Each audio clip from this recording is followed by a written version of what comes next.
Hello book lovers, and welcome to or welcome back to Nat Cat's Bookish Cafe.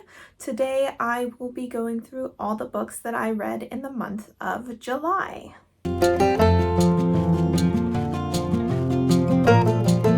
All right. So for July, I ended up completing 11 books, which is pretty average for me.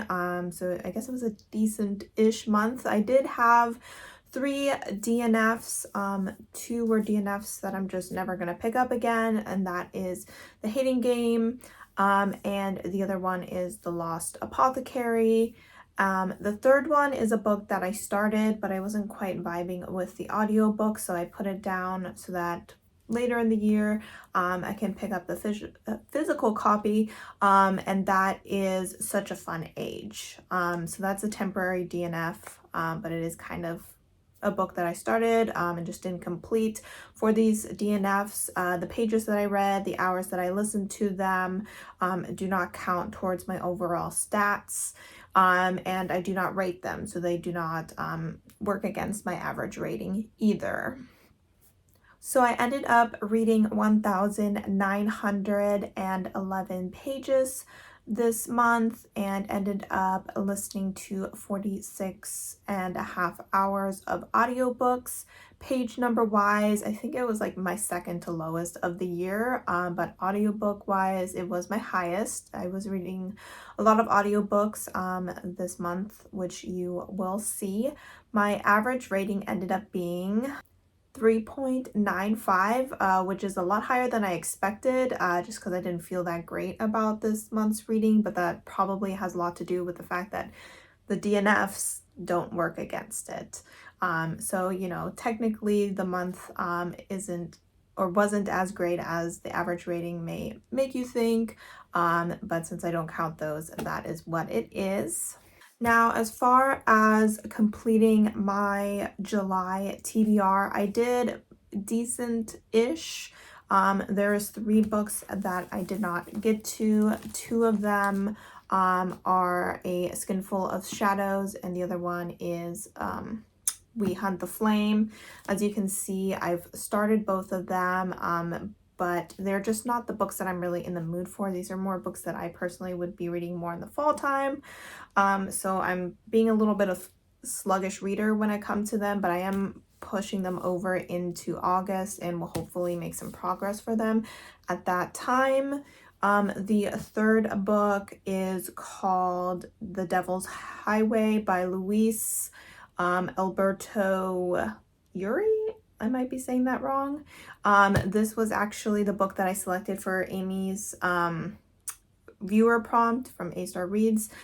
But unfortunately, the Libby hold hasn't come in yet. It's been telling me that I'm the next person in line for like, 2 weeks or something, and the book is only 9 hours long. So I'm kind of like, hello, it's like the world's slowest reader listening to this, which, can't judge someone else for like reading slow, but considering it's making it that I can't achieve my TBR, I'm a little grumpy about it. But as soon as I get that hold in, I'll of course go ahead and read it. All right, and for the first book of the month that I read Yes Please by Amy Poehler. This was a nonfiction book, so I technically didn't rate this either, so this didn't count towards my rating, just like the DNFs didn't. I tend not to rate my nonfiction books, but I did really enjoy the story. This is kind of, I don't know if it would be considered a memoir, like a partial memoir for Amy Poehler, who is known for her role in Parks and Rec, not The Office. I always get those shows all mixed up. So she had a role as Leslie in Parks and Rec. She's a comedian, so that's why I decided to pick up her work. I personally have not watched Parks and Rec. I mean, I've obviously seen like a few episodes, but I don't religiously watch it like some people do. But I was looking for something to kind of lift my mood and also to help me make progress in my goal of reading 12 nonfiction books. So this kind of achieved that. I really enjoyed it. I really liked her storytelling. I was laughing a lot. I actually kind of started crying at one point, so I felt like she was a really great writer. Sometimes when you're reading like celebrity memoirs, you're like, is this a ghostwriter? Is this you? But I felt like I could really hear her voice in it. Not that I know her voice as well as someone else might, because like I said, I don't really watch her stuff. But you know, I really felt like the story really matched her character based off what I know off of her. So if you're looking for nonfiction, looking for something to kind of make you laugh, I highly suggest this one. All right, and the next book that I finished was Delilah Green Doesn't Care by Ashley Herring Blake.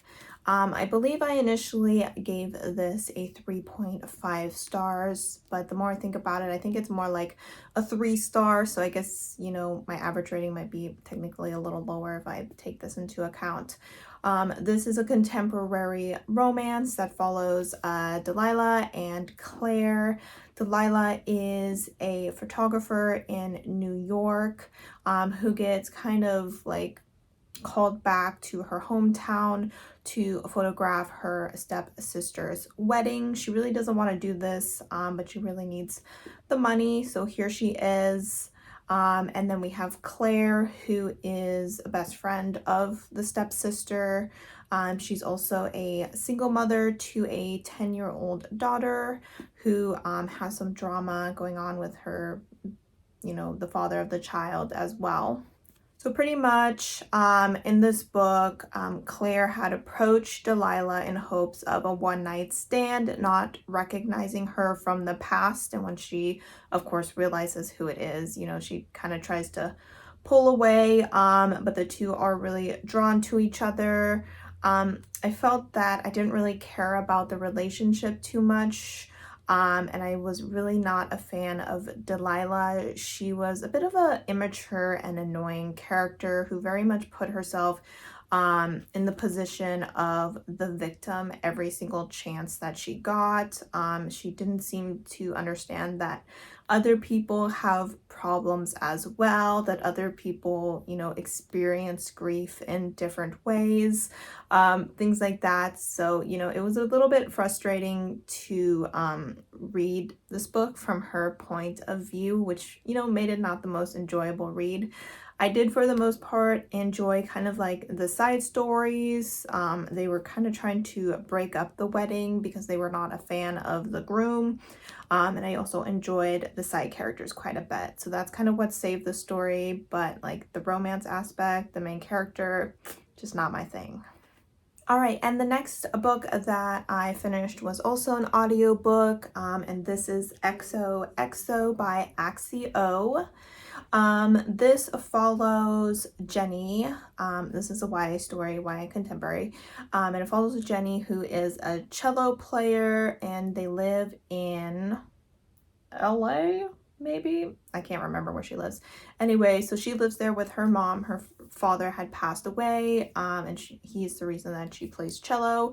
But one day while she's working at her uncle's karaoke bar, she stumbles across a young man who seems to be hiding from people.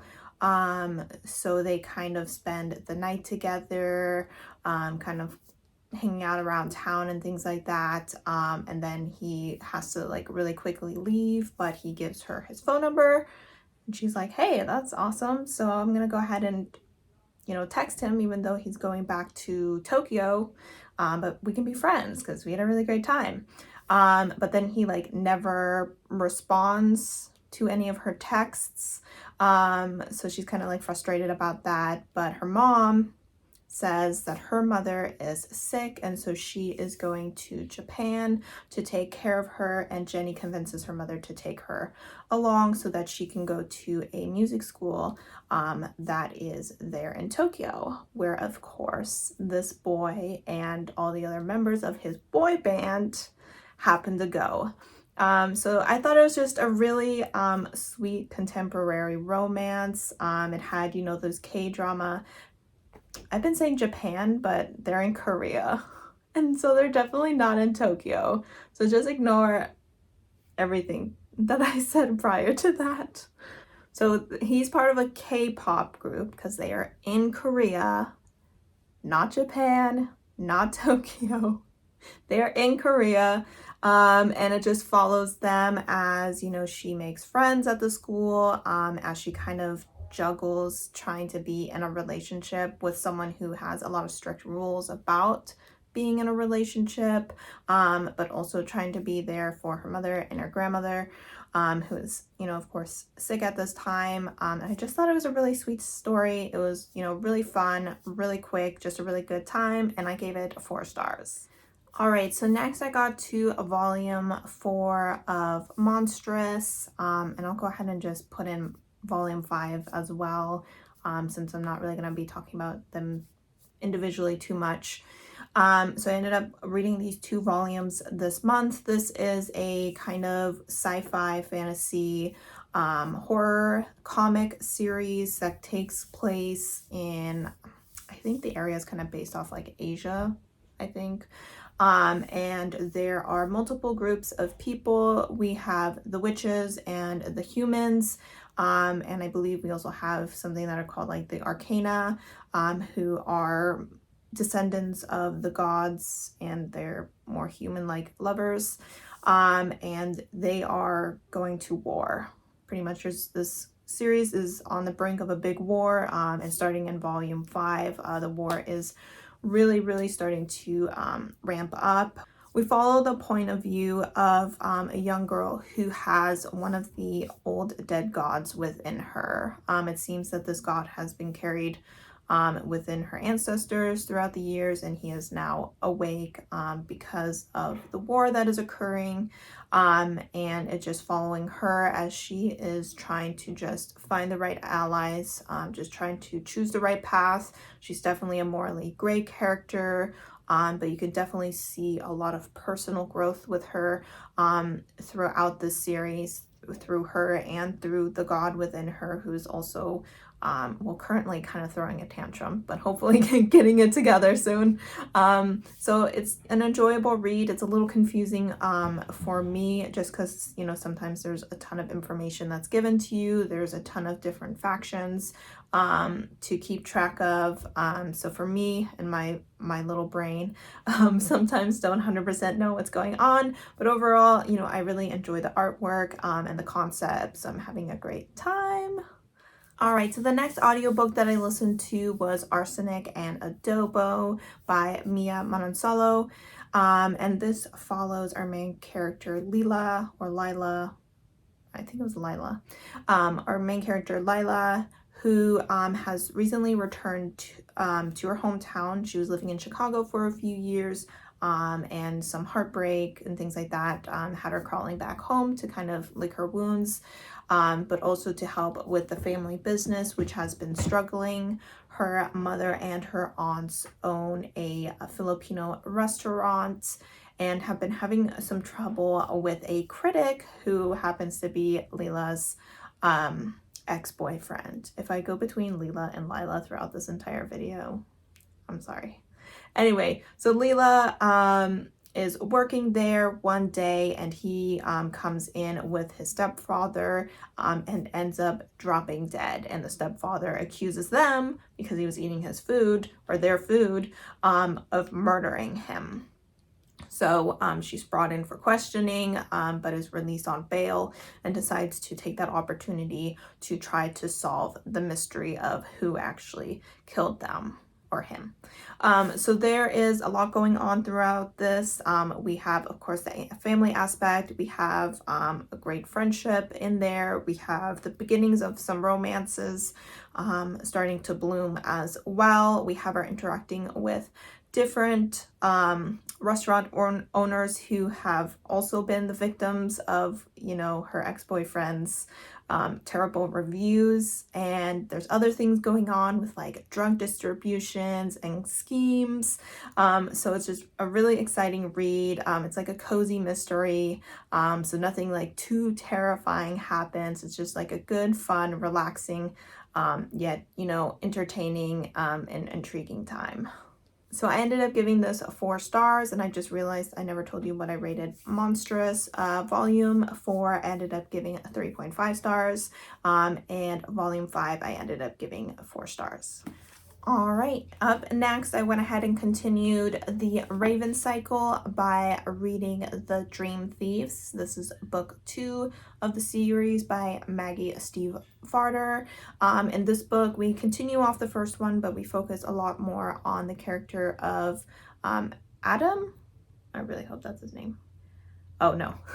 Adam's the other character. Ronan. We focus on Ronan a bit more in this. Adam does play a relatively decent part, as do all the other characters, but since he's on the cover, he's kind of the main character of this one. In the first book, we follow Blue as she joins a group of 4 Raven boys as they hunt down a dead Welsh king, who is supposed to be buried on the ley lines in her town. It is said that if he is found, he will grant those who find him a wish. So that's why they are looking for him. In this book, I feel like we focus a little bit less on the Welsh king, and a little bit more on the characters, building their relationships more, and explaining a bit of some powers that they may have had or may have gained towards the end of the last book. So it is, definitely a bit of a second book. I wouldn't say the plot moved forward too much, but I am a very character-driven person, so I didn't mind being able to get to know our characters and see their relationships grow or anything like that. I ended up giving this 4.5 stars. All right, after that, I ended up reading Rhapsodic by Laura Thalassis. This is a fantasy romance, an adult fantasy romance. I ended up giving this 4 stars. We follow Calypso, who is a siren who has a large string of beads, like over 300, wrapped around her arm to show that she is indebted to the bargainer. About 8 years ago, she started collecting these debts, and about 7 years ago, the bargainer disappeared. At the beginning of this book, he reappears to ask for her assistance in helping figure out a mystery that is occurring in the land of the Fae. This book bounces between 2 timelines. We follow the year that they spent together when she was initially collecting the debts. She was about 16 years old then, and then follows them in current day as they are kind of rebuilding their relationship while also trying to solve this mystery. I really enjoyed this story. I thought it was kind of funny, it had me laughing. I thought that the romance was, pretty swoony. So I, enjoyed their time together and everything. I thought the side plot, I guess you can consider it, the mystery aspect of it, was intriguing. So I was definitely interested in what was going on there. It's not 100% solved in this book because there's 3 books and a novella, so it's gonna go ahead and continue into book 2 as well. I thought there were some interesting things that happened at the end of book 1 that definitely has me intrigued to continue the series. The one thing that I was probably like a little iffy about, and the author kept like stressing that in the magical world, in the land of the Fae, or where all the magical creatures live, being 16 like legally makes you an adult. Now they don't do anything when she's 16, but he's obviously like a grown Fae man and she's only like a 16-year-old girl, so the fact that he was like developing these feelings for her was a little weird and made me a little uncomfy at times. But like I said, nothing happens or anything, and it isn't until she's older, 7 years later, where they start to form like a romantic relationship. All right, next I finished the audiobook for 4 Aunties and a Wedding by Jessie Santanto. This is the sequel to Dial A for Aunties. In this book, we are following Madeline at her own wedding, which I feel like isn't a spoiler if you've seen the cover of the book, because it's her in a giant wedding dress. So Sorry if that's a spoiler to the first book. But yeah, pretty much they are going to England to get married, and they have hired this other family to, you know, cater their entire wedding, you know, photography, flowers, hair, makeup, all that jazz. But when they arrive in England, she realizes that they may be dealing with a mafia family that is trying to assassinate someone, take out someone at their wedding. So this poor woman is running around her, you know, her wedding day trying to prevent murder and also trying to prevent this mafia family from killing someone and exposing the family for killing the person that they killed in the first book, because in the first book she accidentally killed someone and the whole book is about her trying to cover up that murder. So apparently this family knows that that happened and they're using it to blackmail them, but they're still doing what they can. So it's got the same shenanigans of the aunties trying to do more than they, you know, they can. Everybody's trying to take on, you know, all the responsibilities of saving the day. And so there's a lot of drama, there's a lot of, you know, family drama and, you know, arguments and things like that.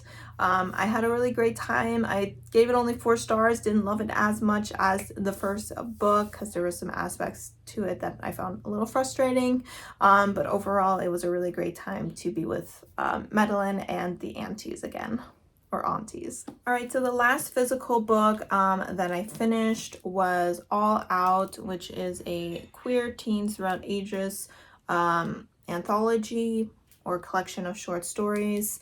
All of these are written by queer authors who write YA. This is a YA collection.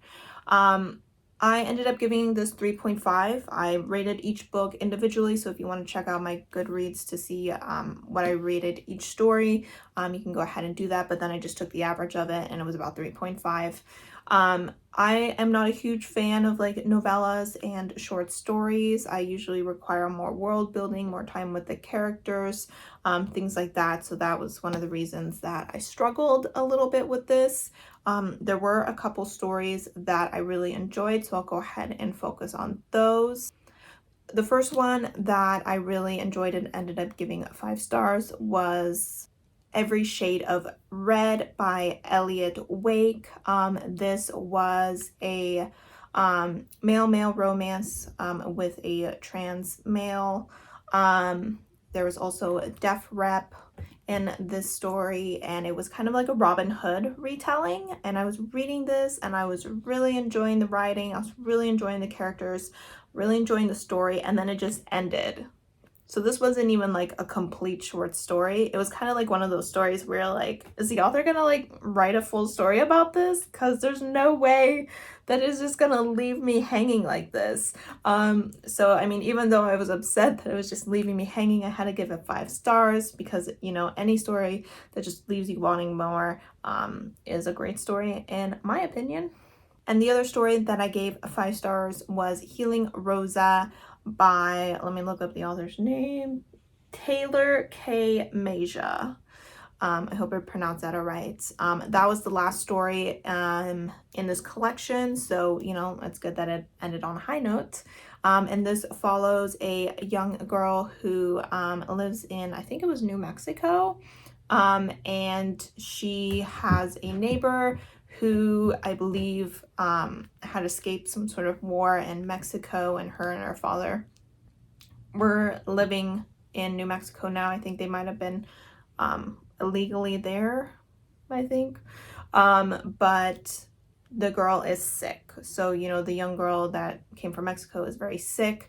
And the main character that we follow, her grandmother was a witch, and so she herself has the power to heal Rosa, but her father, not approving of their relationship, won't let her see her. So it's about her trying to find a way to heal this girl that she loves, and trying to get her father to understand that if he truly loves his daughter, he's gonna have to overlook his, you know, homophobia if he wants to save her. So I thought it was a really great, really moving story. Definitely 5 stars. The other books were decent. You know, I had a lot of 3 stars in here. The one thing that I was really bothered by was that it said queer teens throughout the ages. I felt like there was a lot of focus on like witches and stuff, which I know, you know, witches are huge historical queer lesbian icon and everything. But considering we had 17 stories, I was kind of hoping it would kind of be a little bit more broad. Overall, I think most of it took place in America, Europe, one in Mexico, but nothing in South America, nothing in Africa, nothing in Asia. I was like, where's the other half of the world? Like, where are all these queer teens in like feudal Japan? Or there was tribes in Africa that accepted people who, you know, were homosexual, things like that. Where are these people? So it was definitely not as broad as I think it should have been. There was obviously, you know, characters of different races, but if they were a different race, they were living in America. So that was a problem I had with it. Definitely think that they could have done a lot more with this. All right, and for the last book that I read this month, it was the audiobook for Lock Every Door by Riley Sager. And this one we are following Jewel, or Jules, I think it might just be Jewel. And she is really down on her luck. She lost her job and she found out her boyfriend was cheating on her. And so she had to leave her apartment because she wasn't on the lease and has been crashing on her best friend's couch. She sees a ad on Craigslist for apartment sitting for the Bartholomew. Okay, I just checked. It is called the Bartholomew. I just wanted to I was like, that just sounds like some rich dude's last name. So I just, but yeah, it's the building's name. So she goes there for an interview. They're asking her kind of like sketchy questions, like, do you have family? You know, do you have like a boyfriend that you live with? You know, you can't have people coming over. You have to spend every single night in the building. But she's like, I'm really desperate for the money, and they're willing to give me like $12,000, so I'm gonna take it. When she spends time there, I think she only spends like 4 or 5 days there, a lot of sketchy things start happening. There are other apartment sitters, and one of them ends up disappearing, so she starts trying to figure out exactly what's going on in this creepy building. I really enjoyed this. I ended up giving it 4.5 stars. I thought it was really intense. I thought it was a lot of fun. I thought that the pacing was really well done. I really enjoyed the ending, which is exciting because the last Riley Sager book that I read, Home Before Dark, I was like not a fan of the ending at all. So I thought this ending was really great and a lot of fun. All right, guys, so those were the 11 books that I read this month. It was a mediocre reading month. So hopefully August goes a lot better for me. I'm excited for the books that I have coming in August. So, you know, fingers crossed that my average rating and everything will be a lot higher. So let me know down below what your favorite book of the month was. For me, it was between Lock Every Door and The Dream Thieves, because I gave those both 4.5 stars. No 5 stars this year, or this month, so bummer on that. But yeah, let me know down below what your favorite was. As always, guys, thank you so much for watching, and I hope to see you next time. Bye!